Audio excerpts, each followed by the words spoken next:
There's a Bentley. That's a Bentley. It's good? It's good. Good, come on, finish it.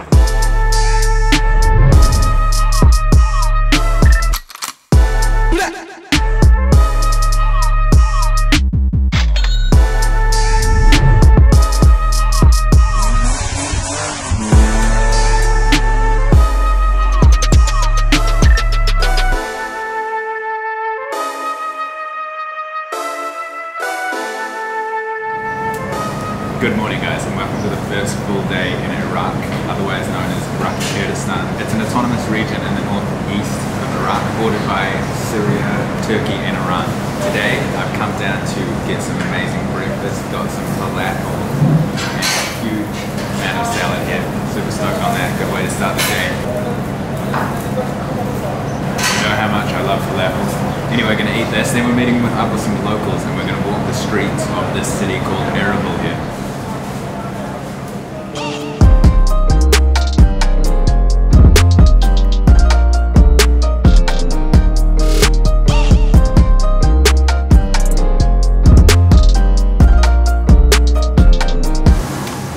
Seriously delicious. So I went back and got like 4 more servings of falafel. I must have eaten like, I don't know, 20 or so of those little falafel pieces. Amazing. And the salad was super tasty as well. Anyway, so that cost me 4,000 dinar. I think that's in between $2 and $3. And I had heaps, seriously. I went in back and got so much. The exchange rate, I believe, is $1 equals about 1,200 Iraqi dinar. So that's super affordable there. It is in general quite a bit more expensive than Iran, and that's just due to the crazy currency situation going on in Iran right now. You can get a full falafel sandwich in Iran for like, I don't even know how much. I'll put the price below because it's changing every day and it's just so cheap and it's hard to figure out these pennies. Anyway, let's go and meet the boys. Let's go and meet the local boys. I work, well I'm from New Zealand but I live in Hungary. Yeah. Alright guys, so I've just come to a local little cafe because I came to grab a coffee and I met some like super kind locals hanging out, smoking some shisha. What's your name, man? Nautsia. Ahmed. Nice to meet you. Anyway, I planned to just come grab a coffee quickly but then everybody was really happy and excited so I had to film them, so I'll show you. You guys are so much more relaxed now I've started filming. What's your name? Nick. Nick. Hi Nick. Hi Nick. Hi Nick. How are you? How are you? Fine, thank you. Good, thank you. I'll make sure you're not in it. Alright guys, so they've just offered me some shisha, so I thought it would be very rude not to try it, and I think in the morning maybe not the best time, but why not, right? So let's try some. It's called Qazwan, the shisha flavor. Qazwan. Qazwan. And what is it like? It's like gum gum. Our gum. Okay. Pretty good. Yeah. Delicious. Okay. It's pretty strong. Thank you. Yeah. Man, people are so accommodating here. They're like filming for me and stuff. Anyway, so I'm gonna hang out with these guys for a while and then we'll go meet the other locals later today. Amazing. Smoke it a little bit. Fresh like, it's good? It's good. Good, come on, finish it.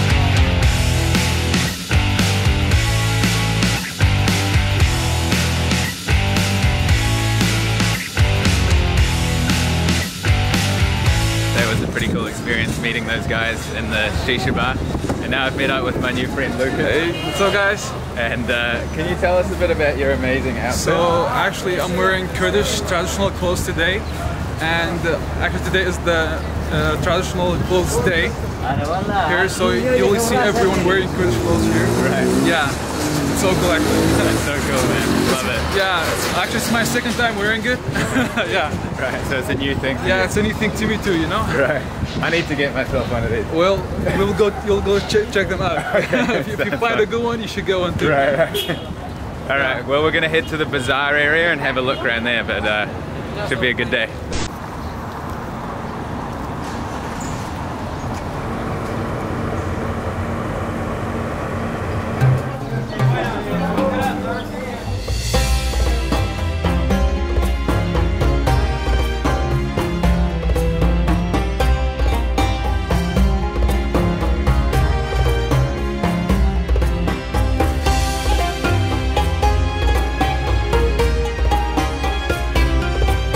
come to Lucas's friend's gold shop. Gold culture is huge here, so I'm kind of interested in like the whole culture and where it comes from and things. So we're going to ask a few questions. So where does the gold come from?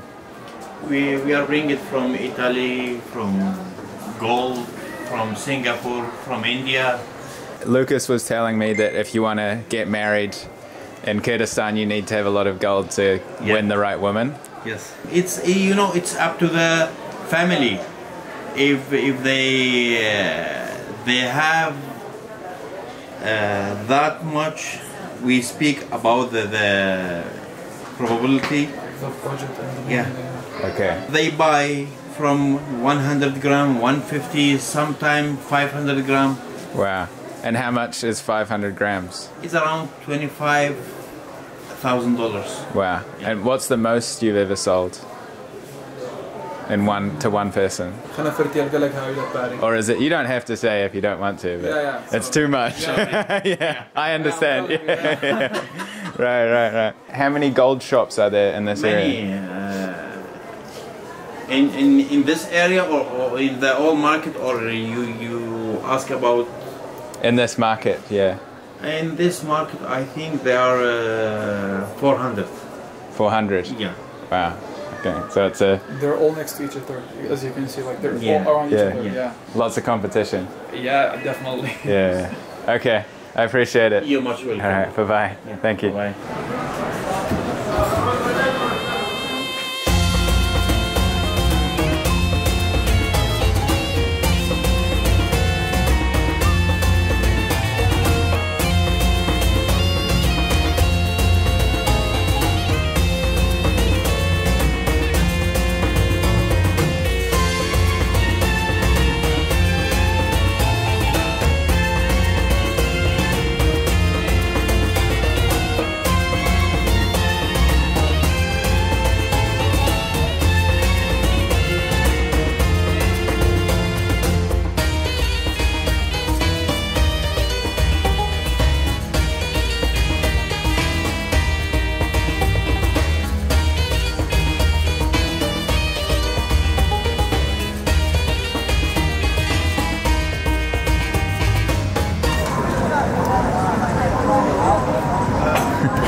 So we just walked through the bazaar and you can see it's that interesting fusion again that I was talking about in yesterday's video. You've got the mix of the old, it's got like brand new Range Rovers driving around, and then the street food and all the mix of everything is really cool. So we've come to one of the oldest cafes in Erbil to grab a tea. And inside they've got pictures on the wall of all like the famous people of the Kurdistan area. Is that right, Lucas? Yeah, that's true. Yeah, right. All the famous locals and you see like some people that the society loves and stuff like that, Right. So yeah, really cool vibes here, and just learning a bit about Erbil and Kurdistan and Iraqi relations and all that kind of stuff. Getting a feel for the country. So very lucky to have Lucas here to learn so much.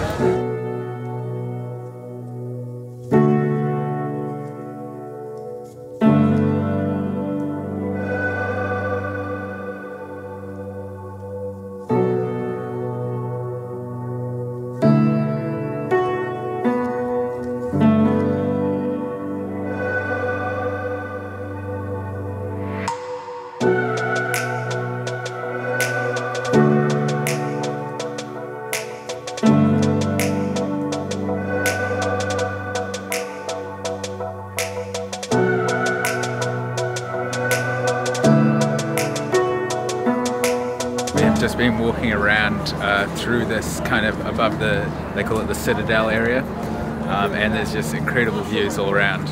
Those views you saw before with the big kind of with the big pool area, the big ponds, that was over in that direction, but now we've come to this other side, and there's just views for ages. Learning a lot from Lucas as well, just about the danger of this place and how it's extremely safe because it's like a central city with lots of embassies, and the US kind of protects Iraqi Kurdistan. It's really interesting because seen as today is like the dressing in the traditional clothes. I'm really lucky to have come here on this day because everybody's wearing these like standout clothes. It's extremely beautiful. Anyway, I'll show you guys some shots of this incredible backdrop here.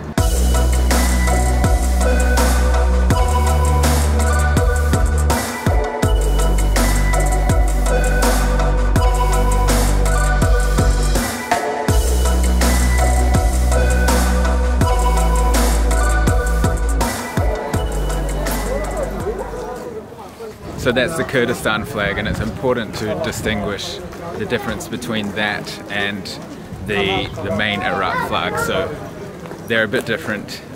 This one has a star in the middle, and the Iraqi one has Arabic writing through, and different colorways as well. I put it on the screen here, and you can see the difference between the two. So this is basically a different country, but it's just not recognized globally as its own thing. But you know, they've got their own borders, military, and language, different ethnic group completely. So like I mentioned yesterday, it's super interesting that this is here in Iraq technically, but it's its own thing. For now we're going to this area that's like a really well developed area and has you know, nice cars and things, because I think it's quite important to show that, just to show that the stereotypes are completely wrong, at least about this part of the country.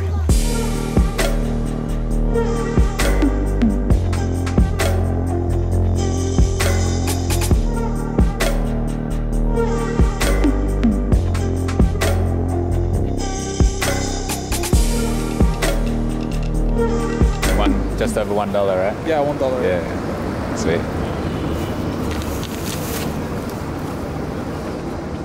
Got some strawberries for about $1. Now we are on the road, jumped in Lucas's car, and we're off.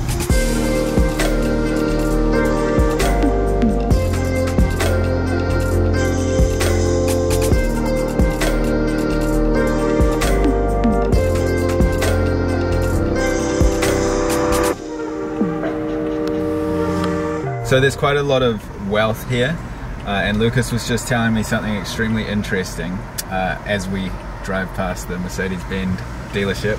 There's different kinds of number plates, and basically the shorter the number plate, so the least amount of characters on a number plate, is more expensive. So you can pay anywhere from 10 to 30,000 US dollars for a number plate, and it's basically just a show of status. Basically just to show off that you have a lot of money, and they're not customized, right, Lucas? They're not. They don't say their names or anything. It's just no. So it's not actually personalized in a way. It's just to kind of show that they have a lot of money, which is incredible. You know, the amount of wealth that I've seen here is so unexpected, absolutely insane. Obviously, I can't film this because you know, they may belong to, I don't know, political figures or anything like that, and it's not really a good idea to you know, get into that kind of area. Anyway, we will see you. Are we arriving at the place now, or? We're going to Ankawa.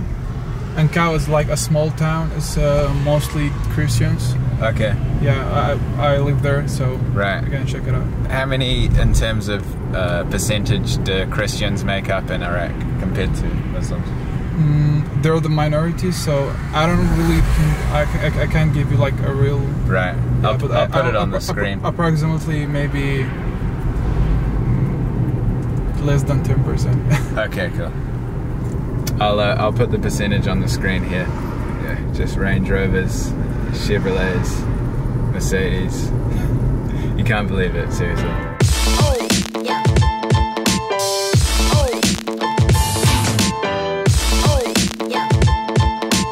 So we have come to Ankawa, which is like the Christian area of Erbil, and we've come down to a church here, which is Lucas's local church. It's called St. Joseph Church, is that right? Yeah. I just thought it an interesting little feature to show this area.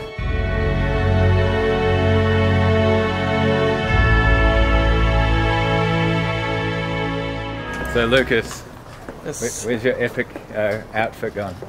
Oh, to be honest, it wasn't comfortable enough, so I decided to change it. Right. Yeah, we just called into Lucas's house, and I met his dad and his brother. It was quite nice. And yeah. Anyway, let's continue on.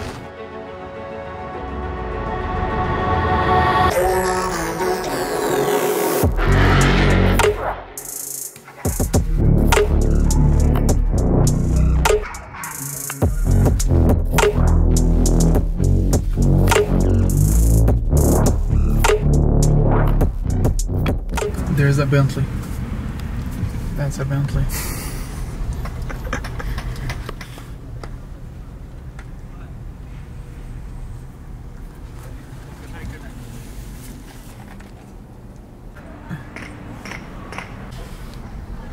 So you can see all those extremely expensive cars. This is a very developed area, and Lucas is just telling me that this is like the up and coming area. There's lots of very expensive steakhouses and coffee shops around here, and this is kind of the happening place. It's it's extremely Western influence feeling around here. Like a lot of the cars are ones you see in American hip hop and other movies and things. Who would have thought that you come to Iraq and this is what you see? It's mind-blowing. Thank you for driving me around for the afternoon. Sure, you're welcome. Anytime. And so for people that are at home, maybe in Europe or the US or anywhere else, watching this video, and they're wondering if Iraq is safe, or this part of Iraq at least, Erbil and Iraqi Kurdistan, what would you tell them? Especially this part of Iraq, so Kurdistan is very safe. And yeah, it's actually a safe place to come in to visit, and yeah, I don't know, you should be careful sometimes, but like in general it's safe, yeah, but you should be careful sometimes, Okay, careful in what way? Like, shit happens, It happens, okay. Unexpected stuff, Right. Yeah, from while to while, but yeah, in general, I think it's a very like safe place. Right. Yeah, I've been living here for my entire life, and I haven't faced many problems, so I think it's a safe place. Alright man, thank you so much. Sure. I appreciate it. Anytime. Alright guys, so Lucas has dropped me off. I've come back to the hotel. Super nice of him to drive me around. I met him through a friend of a friend of a friend of a friend. An Armenian friend who put me in contact with a Kurdish friend of his here, and he put me in contact with his friend Amooni, and Amooni put me in contact with Lucas. So a big thank you to Amooni and Lucas for sorting that out for me. I am going to go out in a second and I'm going to get some food, and we'll have a look at some more streets and things. Tomorrow I'm going on a huge adventure, leaving the city, and I need to get some food and supplies because we're going to some remote areas, and there might not be that much food available. We stopped into Lucas's house and I met his family and things. I didn't want to like film and things, it was a bit intrusive, but it was nice to have a chat to him and his brother. Both speak perfect English. Learning a lot about the country, and super interesting to see those cars like Bentleys and Mercedes and these big luxury skyscrapers with 5-star restaurants. Anyway, let's go for a walk and get some supplies.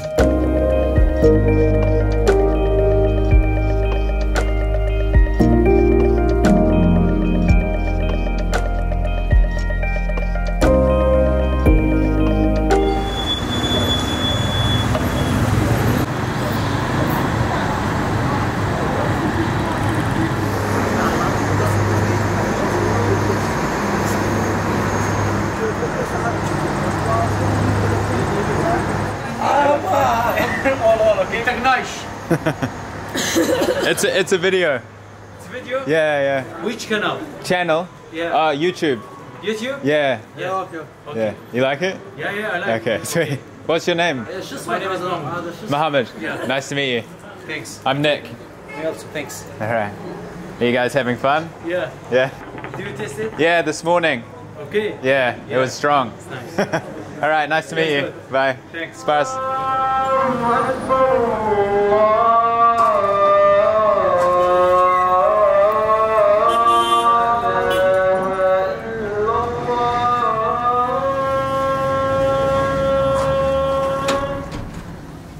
Alright guys, I have got supplies.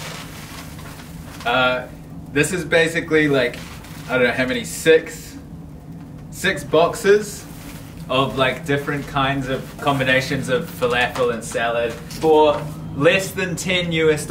I think it cost me around $9 US for all of that, and I'll put the actual exact price right here. It was 10,000 Iraqi dinar, so I'll put that below there. I also got like all these nuts, a bunch of different nuts, because tomorrow I'm meeting another friend and we are going out into the wilderness for a night, and we might go camping or we might stay in a village, and we might be in some pretty remote areas, and there might be access to food and there might not. So that's the reason that I've got all this food with me, because I'm not really sure. You could see some of those side streets and those local guys that bumped into just then, and they're just asking if I could take photos of them. And that guy standing next to that sunflower seed cooker you could see with the head scarf on his head, I got a photo of him. So I'm super happy with this photo.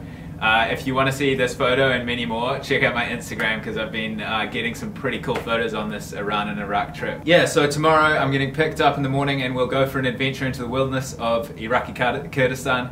Should be interesting. Thank you so much for watching, guys, and a big thank you to Lucas again for showing me around. Sorry, Lucas, if I was a bit tired, but that's how it is sometimes when you sleep for 3 hours and then have like a 10-hour journey. But yeah, hope it gave you a little bit of a taste of the city, guys. We'll get some good sleep tonight on this beautiful bed, and we'll go on some adventures. So in case I don't see you, good afternoon, good evening, and good night.